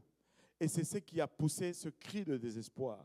Et non seulement c'était un cri de désespoir, mais pour que nous ne faisions pas de confusion, c'était une prophétie qui était déjà annoncée dans le livre de Psaumes. Mon Dieu, pourquoi m'as-tu abandonné? C'était une double confirmation de sa nature divine et humaine, mais aussi une confirmation prophétique qui confirme vraiment qui il est essentiellement. Donc, il avait deux natures et des fois, il va nous parler d'un point de vue et puis des fois, il va nous parler d'un autre point de vue. Maintenant, dans le jardin et à la croix, il prie à Dieu. Il parle à Dieu. Bon, ça donne l'impression que c'est deux personnes. Mais ce n'est pas deux personnes. Parce que si c'était deux personnes, on aurait un problème. Parce qu'on aurait un Dieu qui prie à un autre Dieu. Un Dieu ne prie pas. Allô? Dès que tu pries, tu n'es plus Dieu. Allô? Êtes-vous d'accord avec cela? Dieu ne prie pas. Allô? Mais Jésus-Christ, l'homme, prie et regarde. C'est la chair qui prie à l'esprit, non un Dieu qui prie à un autre. Et c'est le même processus. Quand nous recevons le Saint-Esprit, comment est-ce qu'on fait pour marcher dans la soumission de cet esprit qui habite en nous? Parce que la Bible nous dit, ceux qui sont conduits par l'esprit sont fils de Dieu. Mais comment est-ce que je fais? Parce que je sais que l'esprit a des désirs contraires à la chair. Mais comment est-ce que je fais pour amener ma chair à marcher selon les désirs de l'esprit? Une réponse? Une réponse? Par la prière. C'est la prière qui soumet la chair à l'esprit. Si tu ne pries pas, tu ne vas pas y arriver. La prière est vitale. Mais devine, parce que Jésus avait la même chair que nous, pour que cette chair soit soumise à l'esprit qui était en lui, qu'est-ce qu'il devait faire? Il devait prier parce qu'il a la même chair que toi. Et Jésus ne priait pas parce qu'il y avait un Dieu à part. Non, non, non. Il priait parce qu'il était homme à 100%. Et il fallait qu'il soit un homme à 100% pour qu'il puisse racheter des hommes. Sinon, il allait racheter un autre type d'homme. Et c'est ça. Ce n'est pas Dieu qui prie à un Dieu, mais c'est plutôt la chair qui prie à l'esprit. C'est la meilleure façon de l'exprimer. Ce n'est pas un Dieu qui prie à un autre Dieu. Automatiquement, si tu pries à un autre Dieu, tu n'es plus Dieu. C'est bon? Alléluia. Une autre question? Yes. Pendant l'enseignement, tu as mentionné Ésaïe 9, verset 5, au sujet de la Trinité. Tu disais que dans Ésaïe 9 et 5, nous voyons le Père, le Fils et Saint-Esprit, c'était en ligne. Quelqu'un peut le lire? Car un enfant nous est donné, un fils nous est donné, et la domination reposera sur son épaule. On l'appellera admirable, conseiller, Dieu puissant, Père éternel, prince de la paix. Oui. Et la question c'est? C'est en quoi le Père, le Fils et Saint-Esprit sont mentionnés dans ce verset. Déjà, quand un fils nous est donné, un enfant nous est né, un fils nous est donné, le fils est mentionné. Amen. Donc, il est question d'un fils là. Amen. Et qui est ce fils dont ce verset parle? Jésus. Amen. Alors, il dit, la domination sera sur son épaule, on l'appellera admirable. Qui est admirable? Jésus, ce fils-là. Amen. On l'appellera, c'est quoi le prochain? Conseiller. Et le mot conseiller, c'est le même mot qui est traduit comme consolateur par la suite et qui est le paraclet ou le Saint-Esprit. Conseiller, qui est conseiller? C'est cet enfant qui nous est né, qui est Jésus. Et Dieu Tout-Puissant, qui est Dieu Tout-Puissant? Cet enfant qui nous est né et qui est Père éternel, c'est cet enfant qui est né qui est Père éternel. Donc la Bible nous dit clairement que c'est cet enfant qui nous est né, c'est lui le Fils, c'est lui le consolateur et c'est lui le Père. C'est ça. Merci. Et au fond, moi je voulais finir, mais c'est vous qui me posez des questions. Oui, papa. Oui, bonsoir à tout le monde. Bonsoir. Oui, la même question me Oui. revient tout le temps. Est-ce que le Dieu Jésus il y avait un manquement parce que, étant physiquement cher, il demandait, mon Dieu, pourquoi m'as-tu abandonné lorsqu'il était sur la croix? Est-ce que le Dieu cher était moins faible que le Dieu spirituel? Ok. Ben, tu sais, avant de répondre à ta question, je vais la corriger. Parce que dans la question, les prémices ne sont pas bonnes. Parce que Dieu chair, la chair n'est pas divine. En fait, quand je disais chair, c'est Ouais. pour dire physique. L'homme. L'homme, oui, c'est Ouais, ça. Jésus-Christ, l'homme. Exactement. La chair est toujours inférieure à l'esprit. C'est pourquoi la chair doit prier à l'esprit. Ok. Ouais. La chair est la même que nous, là. C'est la chair que Jésus avait, c'est la même chair que nous avons. Okay. Et même,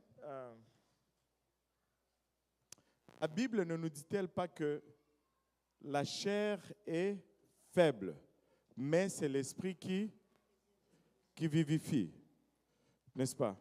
Exactement. Ouais. Bon, mais merci de m'avoir corrigé. Je veux parler du physique.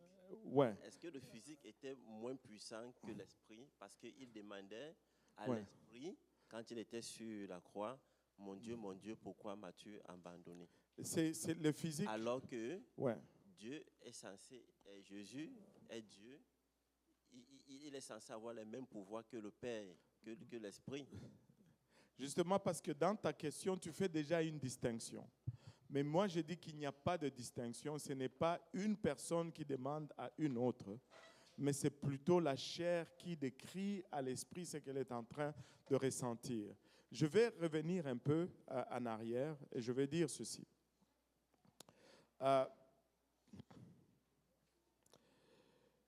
Moi, je suis père. Amen. OK? Je suis aussi fils. Amen. Je suis aussi époux. Amen. Et chaque titre me donne des responsabilités et peut-être aussi un quelconque pouvoir. Il y a de ces choses que je peux faire parce que je suis père. Amen. Je peux dire à mes enfants, hey, stop, ben, j'exerce mon autorité de père. Mais cette autorité, je l'ai parce qu'il y a un titre. Mais le titre me confère l'autorité, mais je reste la même personne. Je ne peux pas dire, ben, le fils est plus puissant que le père. Tu vois ce que je veux dire? Si dire que Jésus, ben, sa chair est plus puissante que l'esprit, déjà c'est faire une distinction qu'il n'y a pas. Et puis c'est faire une comparaison dans l'ordre de sens que ben, si j'agis en tant que père, c'est toujours moi, la même personne, qui a ce même pouvoir. C'est toujours moi, la même personne, qui a cette autorité. Bien que je l'exerce dans un rôle quelconque, ben, je suis, ben, on va dire, je suis pasteur à l'Église de l'Est. En qualité de pasteur de l'Église de l'Est, je peux... ça peut me mettre dans les troubles, là, mais bon. Oui, mais c'est juste un exemple. C'est juste un exemple, OK? Oui, mais puisque on dit que Dieu s'est fait chair et il est venu dans le monde pour sauver l'humanité. Ouais. Mais comment est-ce qu'on peut dire alors que... en fait... je ne sais pas comment c'est un peu Vas-y, explique. Si tu l'exprimes, on va pouvoir... Hein? Oui, c'est ça. N'aie pas peur. C'est bon, j'aime ça. Puisqu'il s'est fait, fait chair, ben, la chair est physique. La chair est? Le physique ne devrait pas être moins puissant que l'esprit, puisque c'est la même personne qui est venue Ouais, qui est descendu, c'est ça. C'est ça, parce que moi, je ne me sens pas, je ne vois pas la nécessité de déterminer si c'est la chair qui est plus puissante que l'esprit. Je vais m'expliquer. La chair a faim, n'est-ce pas? L'esprit n'a jamais faim. Est-ce qu'on peut dire que la chair est faible par rapport à l'esprit? Mais oui. Oui. Alors, la chair de Jésus avait faim. Son esprit n'avait jamais faim. Alors, où est le problème? La chair reste la chair, là. La chair n'est pas divine. Quand Jésus s'est fait une chair, cette chair n'est pas une divinité. Et je comprends un peu parce que quand on dit Jésus, ben, tu sais, instinctivement parlant, on voit au-delà de la chair parce qu'on dit Jéhovah qui sauve. Mais quand tu commences à regarder la nature des choses, aussi bien la chair s'appelle Jésus, aussi bien l'esprit qui est en lui s'appelle aussi Jésus. Donc je ne peux pas faire une dissociation. C'est comme, je dissocie ce qui n'est pas dissociable. Mais toutefois, je suis conscient que dans la chair, il avait faim. C'est écrit dans la parole de Dieu. Dans la chair, il se fatiguait. Bon, mais l'esprit ne se fatigue jamais. Comment est-ce que vous pouvez expliquer le fait que la Bible nous dit que il avait faim, il était fatigué, il voulait se retirer pour se reposer? Comment on peut expliquer cela? Oui, il y a un autre exemple. Jésus sentant sa mort venir, lorsqu'il était avec les disciples, à ce moment-là, il se peut que Judas n'était plus avec eux. Jésus sentant sa mort venir, il s'est retiré de ses disciples et il allait prier seul. Et il paraît que le passage dit qu'il a vu les larmes tomber sous forme de sang. C'est la sueur. La sueur, j'allais dire, merci beaucoup. La sueur tombée sous forme de sang. Et il dit, si cela était possible, éloigne de moi cette coupe. Exactement. Ça veut dire encore que là, il savait qu'il y avait un autre qui était au-dessus de lui.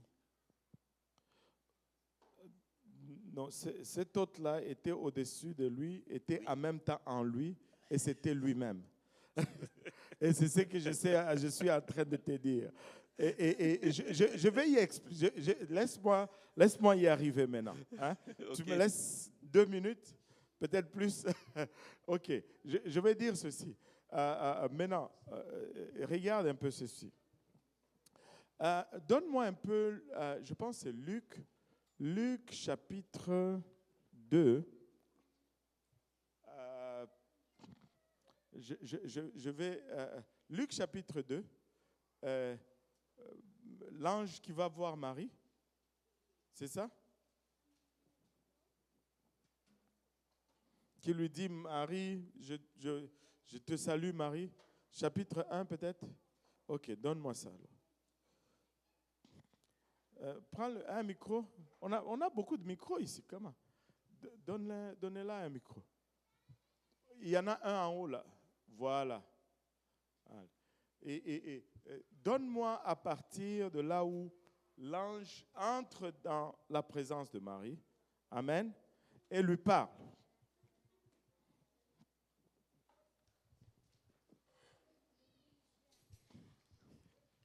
Luc chapitre 1, verset 28. L'ange, écoutez bien ceci, hein, écoutez.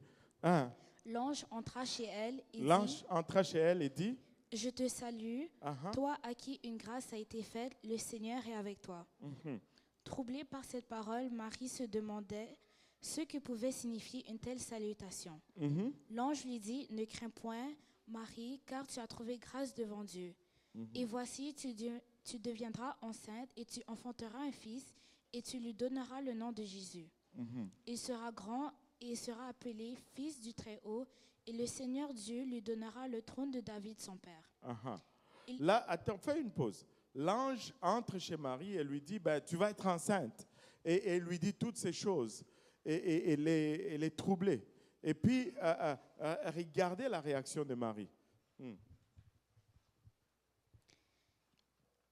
Marie dit à l'ange, comment cela se fera-t-il, puisque je ne connais point d'homme? Je ne connais point d'homme, je suis vierge. Comment vais-je tomber enceinte? Et maintenant, écoutez la réponse de l'ange avec attention. L'ange lui répondit, le Saint-Esprit viendra sur toi. Attends. Qui viendra sur toi? Le Saint-Esprit. Le Saint-Esprit viendra sur toi. Et la puissance du Très-Haut te couvrira de son ombre. C'est pourquoi le saint enfant qui naîtra de toi sera appelé Fils de Dieu. Bon, ma question est maintenant ceci. Parce que vous tenez à... Parce que le problème, c'est parce que quand vous réfléchissez à ça, vous faites une distinction de personnes. Et c'est ce que je vais adresser avec ce passage. Parce qu'il n'y a pas de distinction de personnes.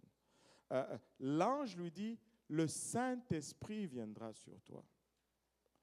Et c'est bizarre que même les mots utilisés, ce sont les mêmes mots qu'on utiliserait même dans une conception humaine naturelle entre un homme et une femme. N'est-ce pas?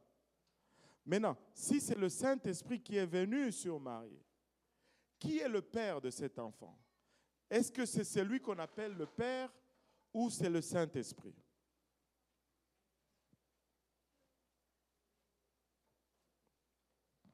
Qui est le Père? Donnez-moi une réponse là, juste une réponse. Qui serait le Père de cet enfant qui est conçu par Marie? C'est le Saint-Esprit. Le Saint-Esprit. Or, tout le temps, on nous dit que ce n'est pas le Saint-Esprit qui est le Père, c'est le Père qui est le Père. Allô? Donc, faisons un pas en arrière et réalisons que Saint-Esprit, Père, ce sont des titres, ce ne sont pas des entités. Amen? C'est parce que Dieu est esprit. Dieu n'a pas de chair. Dieu est esprit. Ça, c'est son premier attribut physique. Il est esprit. Son premier attribut moral, c'est que Dieu est saint. Allô? Physiquement, Dieu est saint. Moralement, il est esprit. Ce sont les deux premiers attributs fondamentaux de Dieu. Maintenant, quand on dit Saint-Esprit, on n'est pas en train de dire une force ou une entité ou une énergie. Non, on est en train de prendre juste les deux attributs primaires de Dieu et on les met ensemble. Parce que Dieu est esprit et Dieu est saint. Donc, il est un esprit saint. Maintenant, quand on réalise que Père, c'est un titre, Fils aussi, c'est un titre, Saint-Esprit aussi, c'est un titre parce que c'est juste une description. Il n'y a pas trois divinités, il y a une seule divinité qui joue des rôles ou des titres, qui portent des titres différents. Maintenant, quand il fait une chair, la chair n'est pas divine. La chair est morte à la croix. Si la chair est morte, elle n'est pas divine parce que Dieu ne meurt pas. Donc tu ne peux pas regarder à la chair de Jésus et dire que Dieu, chair, est faible par rapport à Dieu esprit parce que la chair n'est pas divine. Mais on dit que Jésus c'est Dieu parce que l'esprit qui était en lui, c'est l'esprit de Dieu. C'est ça la logique. Oui, un dernier exemple là. Un tout dernier exemple. Parce que quand Jésus s'est fait baptiser par Jean, il y a un esprit. Matthieu 3, les 3 derniers versets. On va les lire parce que ça, c'est un très bon passage. et qui explique encore, on va le lire. Ok, merci beaucoup. Parce que c'est mieux de le lire. Hein? C'est ça, merci. Matthieu 3, verset, je pense, 17 ou quelque chose comme ça. Voilà, vas-y.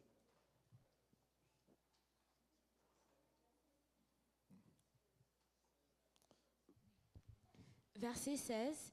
Dès que Jésus eut été baptisé, faites attention aux mots, hein, s'il vous plaît, aux mots. Ok. Il sortit de l'eau, et voici les cieux s'ouvrir. Les cieux s'ouvrir. Et il vit l'Esprit de Dieu. Il vit quoi? Il n'a pas vu le Saint-Esprit. Beaucoup vont dire le Saint-Esprit. Il a dit, il vit l'Esprit de Dieu. Amen. Descendre comme une colombe et venir sur lui. Et voici une voix fit entendre des cieux ces paroles. Celui-ci est mon fils bien-aimé, en qui j'ai mis toute mon affection. Bon, voilà. Là, on va te dire souvent que... Là, tu souris déjà, je pense que tu vois la vérité. Hein? Là, on va te dire souvent, le Père est dans le ciel, le Saint-Esprit descend et le Fils est dans l'eau. Ce n'est pas ce que la Bible a dit. La Bible a dit, on a vu le ciel s'ouvrir et l'Esprit de Dieu descendre sous forme d'une colombe. La première des choses qu'on doit souligner, c'est que c'est ça que Dieu a dit à Jean-Baptiste, que lorsque tu vas voir cela, cela veut dire que celui-là, là, c'est le Messie. Donc c'était un signe qui était donné pour Jean-Baptiste. Maintenant, analysons ce que Dieu dit, parce que Dieu, il choisit toujours bien ses mots pour que ça le représente fidèlement. Il dit, les ciels s'ouvrent et l'Esprit de Dieu descend comme une colombe. Maintenant, nous savons que nous savons que Dieu est esprit. Si on nous dit l'Esprit de Dieu descend, qui descend? Une fois, j'enseignais, quelque part, j'ai donné cet exemple, parce qu'on ne voulait pas accepter que l'Esprit de Dieu, c'est Dieu. Imaginez-vous, je suis en train de venir ici à l'église avec ma voiture et je suis en retard pour l'étude biblique. Et là, j'accélère. Je fais du 120 sur O'Brien. Mais là, arrivé à Henri Bourassa, il y a un camion qui venait, foum, et puis, pang! Je rentre avec ma voiture dans le camion. Sous le choc, le pare-brise se brise. Et comme je n'avais pas mis ma ceinture parce que je savais que j'étais proche de l'église, mon corps, je veux dire, le corps du pasteur revole par la pare-brise et va tomber sur le trottoir. Bon. Qu'est-ce qui est passé par le pare-brise? C'est le corps du pasteur, c'est le pasteur. L'Esprit de Dieu, c'est Dieu. Parce que moi, je suis humain. Si mon corps passe par la fenêtre, je passe par la fenêtre. Si Dieu qui est esprit, son esprit descend, devinez quoi? C'est lui qui descend. Amen. Jusque-là, ça va? Maintenant, l'Esprit de Dieu est descendu et s'est posé sur lui. Maintenant, si l'Esprit de Dieu descend et il commence à parler, ne pensez-vous pas que la voix sortirait de là où il est? Oui, mais quand l'Esprit a parlé, il a dit que celui-ci est mon fils bien-aimé. Ouais, je vais y arriver. C'est le dernier verset. J'y arrive. Amen. Et là, si l'Esprit a parlé, est-ce qu'on peut être d'accord que il est en même temps sur Jésus, non? Parce qu'il est descendu. Allô? Donc, cette voix pouvait bien aussi sortir de là où Jésus était, ou, comme il a dit, sortir du ciel. Pourquoi? Parce que Dieu, premièrement, est omniprésent. Et ça, c'est quelque chose qu'on ignore quand on veut regarder à cela. Dieu est omniprésent. Dieu peut parler dans une seconde de cette salle et il peut parler à la seconde prochaine de cette salle-là. Donc, quand la Bible dit que la voix provient du trône, cela ne limite pas Dieu sur le trône. c'est juste pour nous donner le sens de l'autorité, que c'est Dieu qui parle avec autorité. Et que ce qui est dit, ça vient de lui. Mais ce n'est pas pour dire que le Père est là-bas, parce que l'Esprit est déjà descendu. Jusque-là, vous me suivez, non?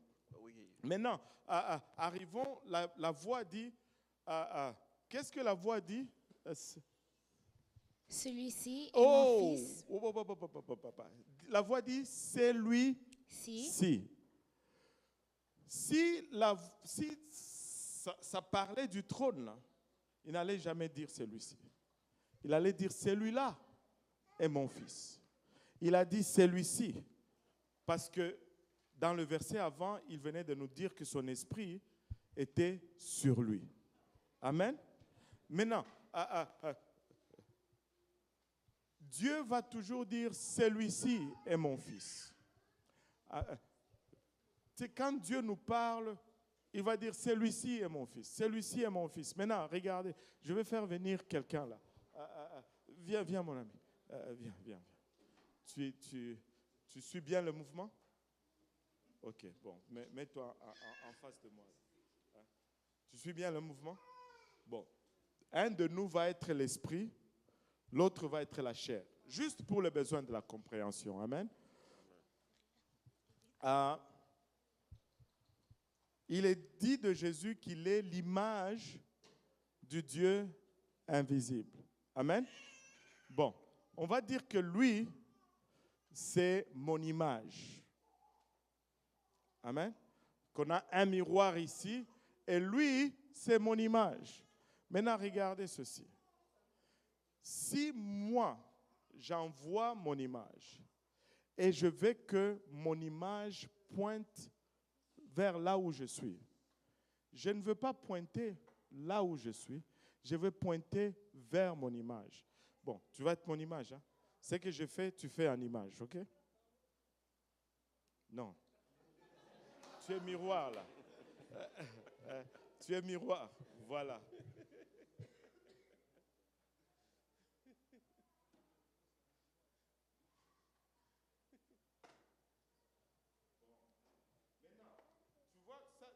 Nous, là où nous sommes en train de regarder l'image parce que nous voyons Jésus. Amen. C'est lui que nous regardons. Maintenant, l'esprit est là, l'image, le corps est là. Maintenant, si le corps veut nous dire où se trouve l'image, ou plutôt se trouve l'esprit, il ne va jamais dire ça. Il va faire...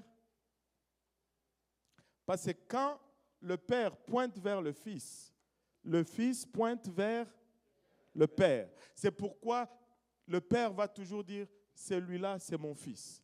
Et le Fils va toujours pointer aussi vers l'image. Et c'est ce qui nous donne la bonne direction.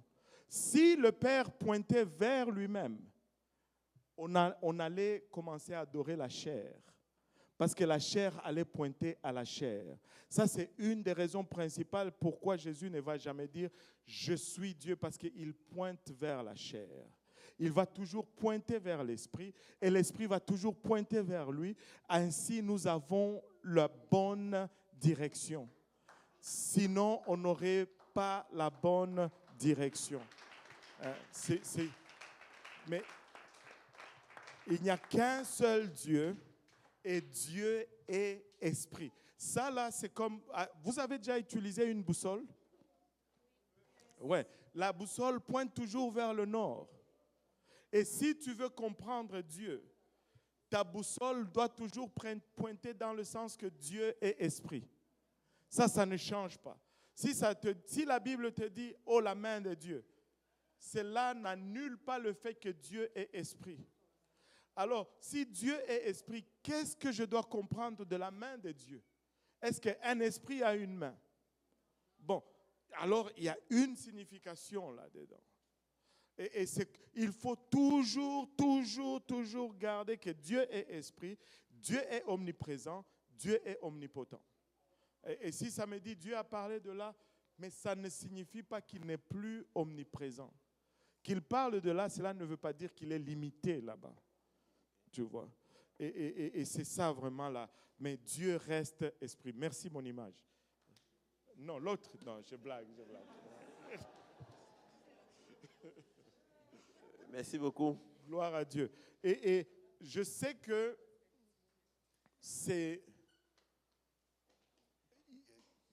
nous avons grandi avec le concept que Dieu est une personne. Quand on nous parle Père, par défaut dans notre tête, nous pensons personne. Quand on nous dit Fils, par défaut dans notre tête, nous pensons personne. Et c'est ce qui nous crée de problèmes. Mais avec le temps, avec la lecture de la parole de Dieu, on va arriver à changer cette façon de penser parce que la Bible n'enseigne pas cela. La Bible enseigne que Dieu est esprit, point final. Et il a plusieurs rôles. Il est devenu Père dans la création, il est devenu Fils dans la rédemption, il est devenu Saint-Esprit dans la consolation, mais ce n'est pas deux entités, c'est le même esprit qui occupe tous ces rôles. Tout comme, ça c'est votre enfant, non? Oui. Ouais, c'est ça, vous êtes père et vous êtes aussi fils et vous êtes aussi époux, mais c'est juste une seule personne. Amen. Alléluia. Moi, ça ne me dérange pas de continuer les questions, mais il est déjà 21h30 et je ne veux pas qu'une voix crie de là-haut, Pharaon, laisse aller mon peuple. Alléluia. On va prier. Il y a la nourriture qui est préparée. Si vous pouvez vous faire violence, restez manger un peu avec nous et puis on va jaser pendant qu'on mange. Ça sera très, très, très, très apprécié. Le doyen va prier pour notre nourriture. Est-ce qu'on